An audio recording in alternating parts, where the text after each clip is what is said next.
Show में भारत के fighter jet तेजस के क्रैश होने के बाद हर कोई हैरान हो गया। लेकिन सबसे बड़ी दुख की बात यह है कि इस घटना में पायलट की मौत हो गई। पायलट विमान से निकलने में असफल रहा। इस हादसे के बाद ही लगातार सवाल उठाए जा रहे हैं, क्योंकि तेजस वो सबसे मजबूत विमान है जिसकी सबसे बड़ी खासियत है कि उसमें आसानी से पायलट इजेक्ट हो सकता है, यानी कि उसकी इजेक्शन पावर सबसे बड़ी है। लेकिन इस हादसे के वक्त पायलट खुद को बाहर नहीं निकाल पाया, जिसकी वजह से उनकी मौत हो गई। वहीं अब इस हादसे के बाद लगातार सवाल ये भी उठाए जा रहे हैं कि क्या इस हादसे में कोई तकनीकी खामी थी।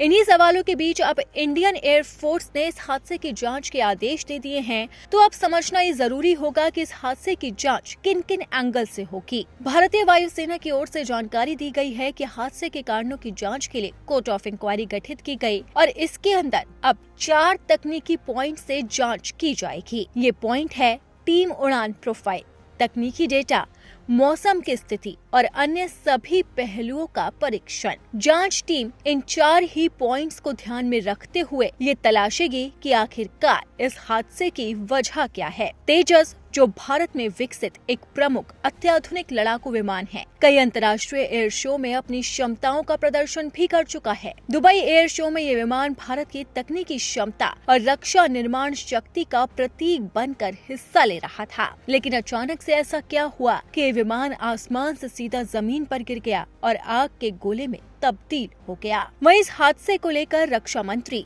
राजनाथ सिंह का भी बड़ा बयान सामने आया। उन्होंने कहा कि इस हादसे को लेकर हम दुख जताते हैं। रक्षा मंत्री राजनाथ सिंह ने इस हादसे पर दुख जताते हुए सोशल मीडिया प्लेटफॉर्म एक्स पर लिखा है कि दुबई एयर शो में हवाई प्रदर्शन के दौरान एक बहादुर और साहसी भारतीय वायुसेना पायलट के निधन से गहरा दुख हुआ। शोक संपन्न परिवार के प्रति मेरी हार्दिक संवेदना। इस दुखद घड़ी में पूरा देश उनके परिवार के साथ खड़ा है और इसी के साथ ही कई अन्य देशों ने भी इस हादसे को लेकर दुख जाहिर किया है।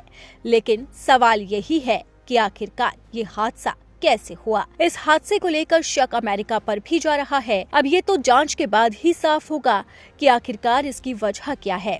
अब जांच में सबसे बड़ी जो नजर है वो है ब्लैक बॉक्स पर, क्योंकि ब्लैक बॉक्स ही वो राज खोलेगा जिससे पता चलेगा कि यह हादसा कैसे हुआ। आपको बता दें कि ब्लैक बॉक्स बिल्कुल इंसान के दिमाग की तरह काम करता है। हर प्लेन के अंदर एक ब्लैक बॉक्स लगा होता है, चाहे वो यात्रियों को ले जाने वाला प्लेन हो या फिर फाइटर जेट, और उस ब्लैक बॉक्स से ही पता चलता है कि प्लेन के अंदर क्या क्या हो रहा है और तेजस के अंदर क्या हुआ, एंड वक्त पर तेजस कैसे गिरा, ये सब ब्लैक बॉक्स के खुलने के बाद ही साफ होगा। तो अब निगाहें टिकी है ब्लैक बॉक्स पर, तो देखना होगा कि आखिरकार ब्लैक बॉक्स में क्या कुछ निकल कर सामने आता है।